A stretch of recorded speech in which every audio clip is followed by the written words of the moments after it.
오늘 이 시간에는 나와 너의 관계라고 하는 제목 아래 부활절에 생각해보는 관계 회복이라고 하는 부제를 가지고 이야기를 나누어 보려고 합니다. 기독교에는 다른 종교와 갖지 못한 특별한 날이 있습니다. 그것이 무슨 날인지 아십니까? 바로 부활절입니다. 각 종교에는 그 종교 창시자나 예배 대상자의 탄생일을 기념하는 날이 있습니다. 우리는 그런 날을 무슨 탄신일 또는 무슨 성탄일 이렇게 부릅니다. 그런데 특이하게 기독교에만 부활절이 있습니다. 부활절은 예수 그리스도가 죽었다가 다시 살아난 날을 기념하고 기억하는 날입니다. 물론 예수 그리스도의 부활을 믿는 사람도 있고 믿지 않는 사람도 있습니다. 그것은 개인의 믿음에 관한 것이므로 믿어지는 사람 또는 믿고 싶은 사람은 믿는 것이고 그렇지 않은 사람은 믿지 못하는 것이라 여겨집니다.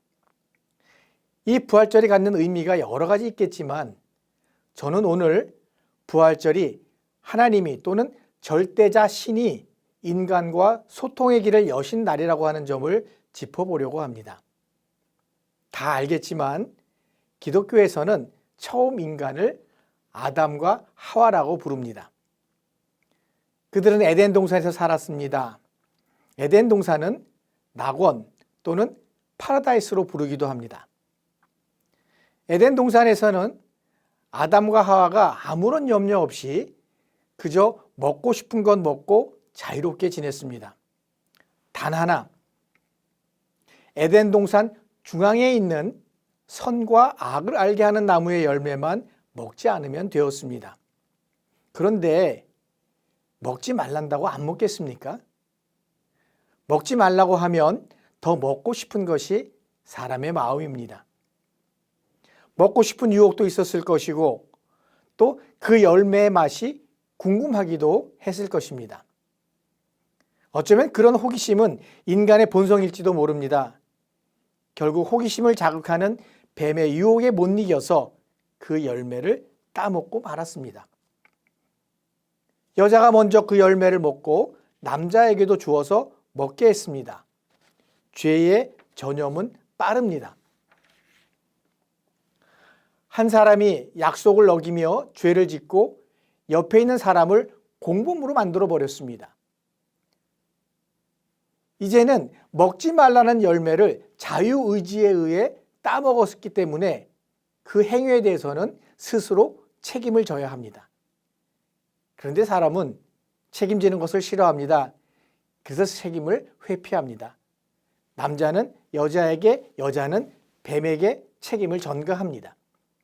흥미로운 것은 옆에 있는 대상에게 책임을 전가하는 듯 하면서 궁극적으로는 하나님에게 책임을 전가합니다. 여기에 인간의 자유의지가 등장하고 이에 따른 책임이 나오게 됩니다. 또 책임 회피와 책임 전가라고 하는 부정적 개념이 인간 의식에서 나타나게 되었습니다. 아담의 입장은 왜 뱀을 만들어서 우리를 유혹하게 하고 왜 여자를 만들어서 나를 유혹하게 하였느냐는 겁니다. 먹기는 먹었지만 뱀에게 속아서 먹었다는 겁니다. 또 왜 그런 규약을 세워 우리로 하여금 약속을 어기게 만들었냐는 겁니다. 행위는 인정하지만 동기는 부인합니다. 결과는 어쩔 수 없지만 원인은 인정하지 않겠다는 겁니다. 자기가 잘못해놓고 묘한 논리로 자기 변호를 하면서 자기 합리화를 했습니다. 차라리 솔직했으면 얼마나 좋았을까 하는 아쉬움이 남는 부분입니다. 책임 전가는 자기 합리화를 가져오고 자기 합리화는 결국 파멸로 갈 수밖에 없음을 보여줍니다. 결국 이 사건으로 인간은 에덴 동산에서 쫓겨났습니다. 그동안은 에덴 동산 안에 있는 열매를 먹으면서 편하게 살았지만 이제는 일해서 먹고 살아야 하는 상황으로 바뀌었습니다. 에덴 동산에서는 노동이 생활의 일부였으나 동산에서 쫓겨난 후의 노동은 고통이 되었습니다. 인간 세계에 노동이 등장하게 되었습니다. 이런 것보다 더 심각한 것은 하나님과의 대화, 하나님과의 교제, 하나님과의 교류가 끊어졌다는 겁니다. 에덴 동산에서 살 때는 하나님을 만날 수 있었고 하나님과 대화할 수 있었습니다. 그러나 하나님과의 약속을 어기고 죄를 지은 인간은 더 이상 하나님을 볼 수가 없었습니다. 그러나 하나님과의 약속을 어기고 죄를 지은 인간은 하나님과의 관계가 끊어짐으로 인해서 신으로부터 소외되고 분리된 삶을 살게 되었습니다. 하나님의 속성 가운데 하나는 사랑입니다. 사랑의 하나님은 예수 그리스도를 보내어서 인간에게 찾아오셨습니다. 인간 관계를 회복하기 위해서 찾아오신 겁니다. 그러나 죄 많은 인간들은 예수 그리스도를 십자가에 못 박아 처형을 했습니다. 예수 그리스도가 십자가에 달려 죽은 후 사흘 만에 다시 살아난 것을 기념하여 부활절이라고 합니다. 부활절에 대한 다양한 의미와 특징이 있지만 오늘은 하나님이 관계 회복을 위해서 인간을 만나러 오셨다는 점에 초점을 맞추어 보았습니다. 우리 주변을 보십시오. 꽃이 피는 계절 봄입니다. 우리는 봄을 만물이 소생하는 계절이라고 말합니다. 추운 겨울 동안 얼었던 땅이 녹으며 움이 트기 시작합니다. 새싹이 피고 줄기가 자라며 꽃이 피기 시작합니다. 이 봄이 바로 부활절을 생각나게 하는 겁니다. 그런데 우리 주변을 보면 아직도 겨울이라고 하는 계절에 갇혀 사는 사람들이 있는 것을 보게 됩니다. 우리는 2년 넘게 마스크를 쓰고 다니고 있습니다. 마스크를 쓰고 다니는데 답답하지는 않습니까? 대화할 때 웃고 있는지 찡그리고 있는지 표정을 제대로 볼 수 없어서 불편하다고 말하는 사람도 있습니다. 서로 얼굴을 보며 이야기해야 하는데 눈만 보고 이야기하게 됩니다. 이런 답답한 상황이 지속되고 있습니다. 사회적 거리두기에 익숙해져서 그런지 사람들 만나는 것을 주저하고 홀로 있는 시간이 길어졌습니다. 사실 사람은 사회적 존재입니다. 혼자서는 지내기 어렵고 사람과 더불어 살아갑니다. 서로 친구이든 선후배이든 관계를 갖고 살아갑니다. 서로 만나 교제하고 부대끼는 관계성 속에서 살아갑니다. 그것이 사회적 존재로서의 인간이 가진 본능입니다. 그러나 코로나19는 우리로 하여금 서로 만나 교제하고 식사하는 일을 꺼리며 스스로 자가격리하게 만드는 풍토를 조성했습니다. 만남이 줄어들고 대화가 없어지고 사람과 사람 사이의 관계가 멀어지면서 혼자 있는 시간이 길어지게 되었습니다. 혼잣말만 할 수도 없고 참 무엇을 어떻게 해야 할지 모르는 난감한 상황이 지속되고 있습니다. 이런 나홀로 상황에서 외로움이 커지고 또 소속감은 줄어들며 소외감을 느낄 때에 우울감이 찾아오게 됩니다. 이런 경험해보지 못한 시대에 등장한 것이 언택트라고 하는 용어입니다. 컨택트하지 않는다, 접촉하지 않는다, 즉 비대면이라고 하는 말입니다. 사람 만나는 것이 꺼려지니 외출을 최소한으로 줄이고 타인 접촉도 줄이고 불특정 다수와 한 공간에 있는 것을 기피하게 됩니다. 이로 인해 대인관계가 소홀해지기도 합니다. 2020년 3월 4일자 서울경제발표에 의하면 이 코로나가 시작된 지 얼마 되지 않았을 때입니다. 서울대 보건대학원 유명순 교수 연구팀이 코로나19가 발생하면서 코로나19로 인해서 우리 일상생활의 변화를 경험했는가 하는 조사를 했는데 1차 조사에서는 48%, 2차 조사에서는 59.8%가 변화를 경험했다 이렇게 응답을 했습니다. 자, 그러면 어떤 변화를 경험을 했을까요? 자, 2021년 1월 사람인이라고 하는 곳에서 직장인 1,596명과 구직자 1,980여 명을 대상으로 코로나19가 바꿔놓은 일상생활을 주제로 조사한 결과 비대면 방식으로 대인관계의 변화가 가장 크다고 대답을 했습니다. 그러니까 여러 가지 삶의 변화가 왔지만 그 가운데 비대면 방식 등으로 인해서 대인관계의 변화가 왔다는 겁니다. 이에 대해 사회적 거리두기로 인해서 나홀로 가속화가 이루어졌다고 진단했고, 무인화, 자동화를 통한 비대면화 서비스가 언택트 서비스가 나타나게 되었다고 보았습니다. 최근 그 무인 가게들이 생긴 것이 바로 그것이라 여겨집니다. 또 집에 있는 시간이 길어지며 집에서 필요한 물건을 인터넷으로 주문하고 먹고 싶은 음식을 인터넷이나 전화로 주문하는 등 집에서의 경제활동 또는 집에서의 소비가 확대되면서 홈 이코노미의 합성어인 홈코노미라고 하는 용어가 등장하기도 했습니다. 2021년 포스트 코로나 시대 대학생들의 대학생활 적응에 대한 연구에 의하면 어떤 몇몇 교수님들이 연구한 자료인데, 학생들은 학교 생활에 대해서 부정적인 변화를 경험했다고 응답을 했습니다. 또 온라인 수업 등으로 학업 스트레스는 상승했다고 대답을 했습니다. 지난 2년 동안 우리가 경험하고 있는 코로나 팬데믹이 우리 삶에 미친 가장 큰 영향 가운데 하나가 바로 비대면 방식으로 인한 대인관계의 변화라고 하는 겁니다.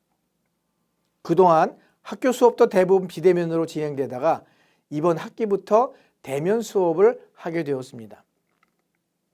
작년까지만 해도 코로나 상황이 지속되면서 실험, 실습, 실기 수업 등 불가피한 경우를 제외하고는 온라인 교육이 주가 되었습니다. 그렇게 비대면 수업에 익숙해지면서 학교에 와서 대면 수업에 출석하라고 하면 왠지 가기 싫었고 그냥 집에서 컴퓨터 켜고 비대면으로 수업에 참가하는 것을 선호했습니다. 코로나 시대에 가장 우려되는 점은 바로 학생들의 관계성 저하입니다. 사회적 거리두기, 생활 속 거리두기 등 거리두는 일을 하다 보니까 집에만 있게 되고 또 활동 영역이 줄어들었습니다. 그러다 보니 다양한 친구들과의 교우 관계를 경험해서 사회성을 길러야 하는데 그러지를 못했습니다. 이 비대면 기간이 길어지면서 혼자 생활에 익숙해지고 나홀로를 즐기기도 했지만 한편으로는 사람을 만나지 못하는 불편함과 답답함, 그리고 인간관계의 폭이 다소 좁아지는 현상을 경험하게 되었습니다. 학교에서는 교수와 학생, 그리고 학생들 간의 빈약한 상호작용이나 소통의 어려움이 학생들의 대학생활 적응이나 만족도를 저하시키는 요인으로 작용을 했습니다. 대면 접촉 제한 상황에서도 나름 SNS 등을 통해서 관계를 맺고 유지하려고 대처하는 등의 태도 변화가 있기도 했습니다. 그럼에도 몸이나 마음이 힘들 때 의지할 사람이 없다는 사람들이 급증을 했습니다. 다른 사람들과의 연결고리가 점차 끊어진 것으로 보입니다. 코로나 상황에서 대부분이 대인관계의 어려움을 경험하고 있습니다. 국민 절반이 우울감과 외로움을 느낀다는 그러한 통계도 있습니다. 사회적으로는 사회적 고립도가 증가했고 대인 신뢰도는 하락한 것으로 나타났습니다. 코로나로 인해 대학 생활 적응이 어렵고 사회 적응도 힘들고 대학 생활에서 교수 및 선후배, 동기 등 다양한 인간관계에서 어려움을 경험하고 있습니다. 이럴 때일수록 우리는 관계의 중요성을 인식하면 좋겠습니다. 나 중심의 삶에서 더불어의 삶으로 바뀌면 좋겠습니다. 사실 사람과 사람과의 관계는 물리적 거리두기보다 심정적 거리 좁히기가 더 낫습니다. 지금은 마음의 거리 좁히기가 필요한 상황입니다. 만남이 줄어들고 관계가 소원해지는 이 어려운 시대이지만 심정적 거리 좁히기와 정서적 거리 좁히기를 통해서 우리들의 마음이 지속해서 연결되고 서로 교류하고 나누고 협력하는 그런 우리가 되었으면 좋겠다고 생각을 해봅니다. 또한 가족과의 관계, 또 친구와의 관계, 친지와의 관계, 이웃과의 관계 등 나와 연결된 관계를 다시 한번 살펴보면 좋겠습니다. 특히 코로나로 어려운 시기에 소외되거나 격리되어진 이웃을 위로하고 서로 격려하면 좋겠습니다. 단절되거나 소홀해진 대인관계를 회복하고 소통을 원활하게 하기 위해서는 먼저 솔직해야 한다고 봅니다. 내 마음의 표현이 솔직해야 한다는 말입니다. 그것이 대인관계의 폭을 넓히고 마음의 거리를 좁히기 위한 시작이라고 봅니다. 그러나 솔직함이 모든 것을 해결해 주는 것은 아닙니다. 솔직함이 때로는 상처를 줄 수도 있기 때문입니다. 따라서 솔직함과 더불어서 상대에 대한 배려가 필요합니다. 여기에 상대를 이해하는 마음과 존중하는 마음이 곁들여진다면 건강하고 좋은 관계가 지속될 것입니다. 마음거리 좁히기를 통해서 관계의 끈을 놓치지 말아야 합니다. 우리도 서로 솔직하며 동시에 서로 배려하고 존중하면서 믿음의 관계를 갖기를 바랍니다. 신약성서 빌립보서 2장 2절과 4절의 말씀을 보면 어떻게 해야 우리의 관계를 개선하고 관계 능력을 강화할 수 있는지에 대한 가르침이 나옵니다. 첫째는 생각을 같이 하고 같은 사랑을 가지고 뜻을 합하여 한 마음을 품자고 말합니다. 사람들은 생김이 다르듯이 생각도 다릅니다. 그 다른 생각을 하나로 모아보자는 겁니다. 물론 그것이 쉬운 일은 아닙니다. 그러나 사랑의 마음을 가지고 뜻을 합하자는 겁니다. 그렇게 해서 한 마음을 품자는 겁니다. 그래야 화합할 수 있기 때문입니다. 둘째는 무슨 일을 하든지 다툼이나 허용으로 하지 말고 겸손한 마음으로 하고 서로 남을 낮게 여기라고 말합니다. 우리가 공부하거나 일할 때 열심히 하는 것 좋습니다. 그러나 지나친 경쟁심을 갖고 다투듯이 하는 것은 그리 바람직해 보이지가 않습니다. 서로 화합해야 하는데 나만 잘하겠다고 하는 행동은 화합을 깨트릴 수도 있기 때문입니다. 허용으로 하지 말라는 것은 남에게 보이기 위한 욕심이나 이기심으로 하지 말라는 겁니다. 교만해지기는 쉬워도 겸손해지기는 쉽지 않습니다. 자신을 너무 드러내지 않고 겸손해지기도 쉽지는 않습니다. 남을 무시하기는 쉬워도 남을 존중하는 것도 그리 쉬운 일은 아닙니다. 그럼에도 겸손하게 남을 존중하려는 자세는 자기 절제와 이해력을 필요로 합니다. 남을 존중해야 나도 존중을 받습니다. 셋째는 자기 일만 돌보지 말고 다른 사람의 일도 돌보아 주라고 말합니다. 자기 이익만 추구하지 말고 남의 일에도 관심을 가지라는 겁니다.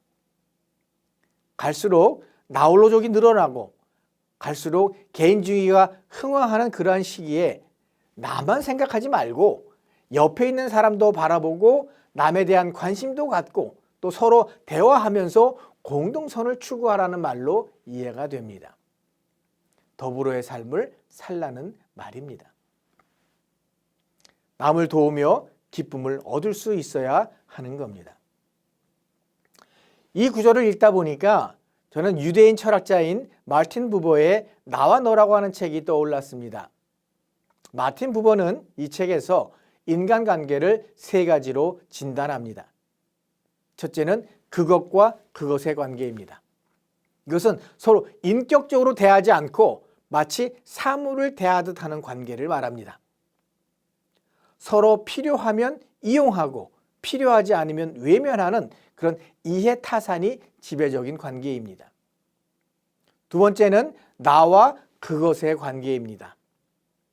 상대방이 나에게 무례하게 굴고 물건처럼 이용해도 나는 그에게 인격적으로 대하는 관계입니다. 이때 상대방은 그것에 불과하기 때문에 나와 그것의 관계가 성립되는 겁니다.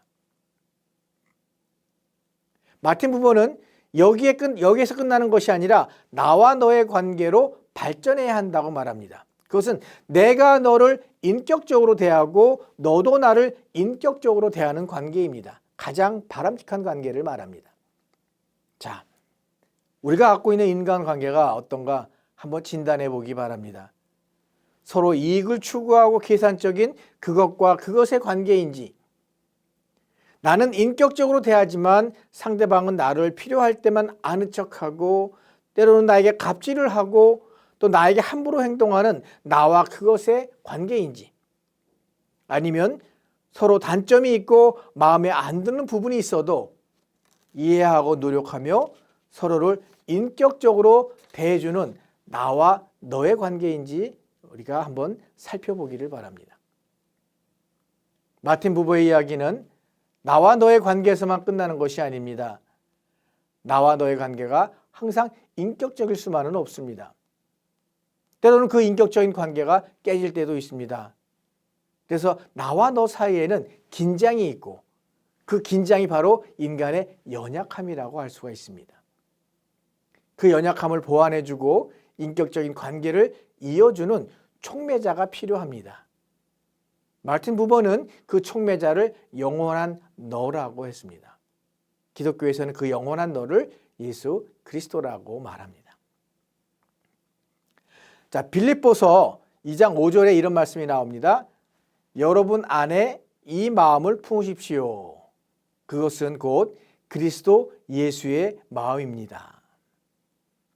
자, 앞에서 언급한 빌립보서 2장 2절로 4절의 말씀이 바로 예수 그리스도의 마음이라고 하는 겁니다.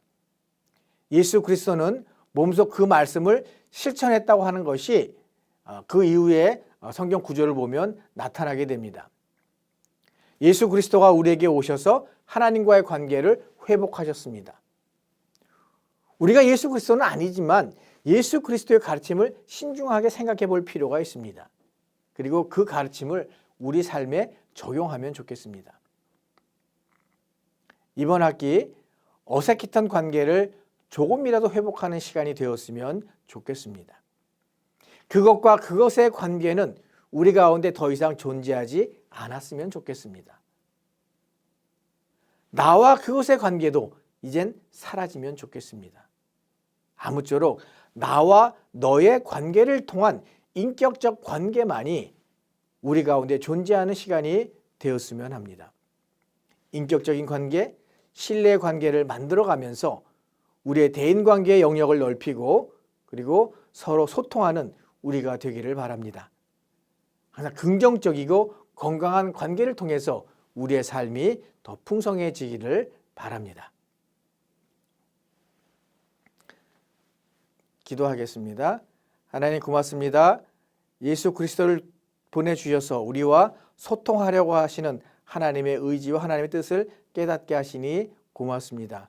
오늘은 우리가 어떻게 서로 대화의 관계를 회복하고 또 대화의 영역을 넓힐 수 있는가를 생각해 보았습니다.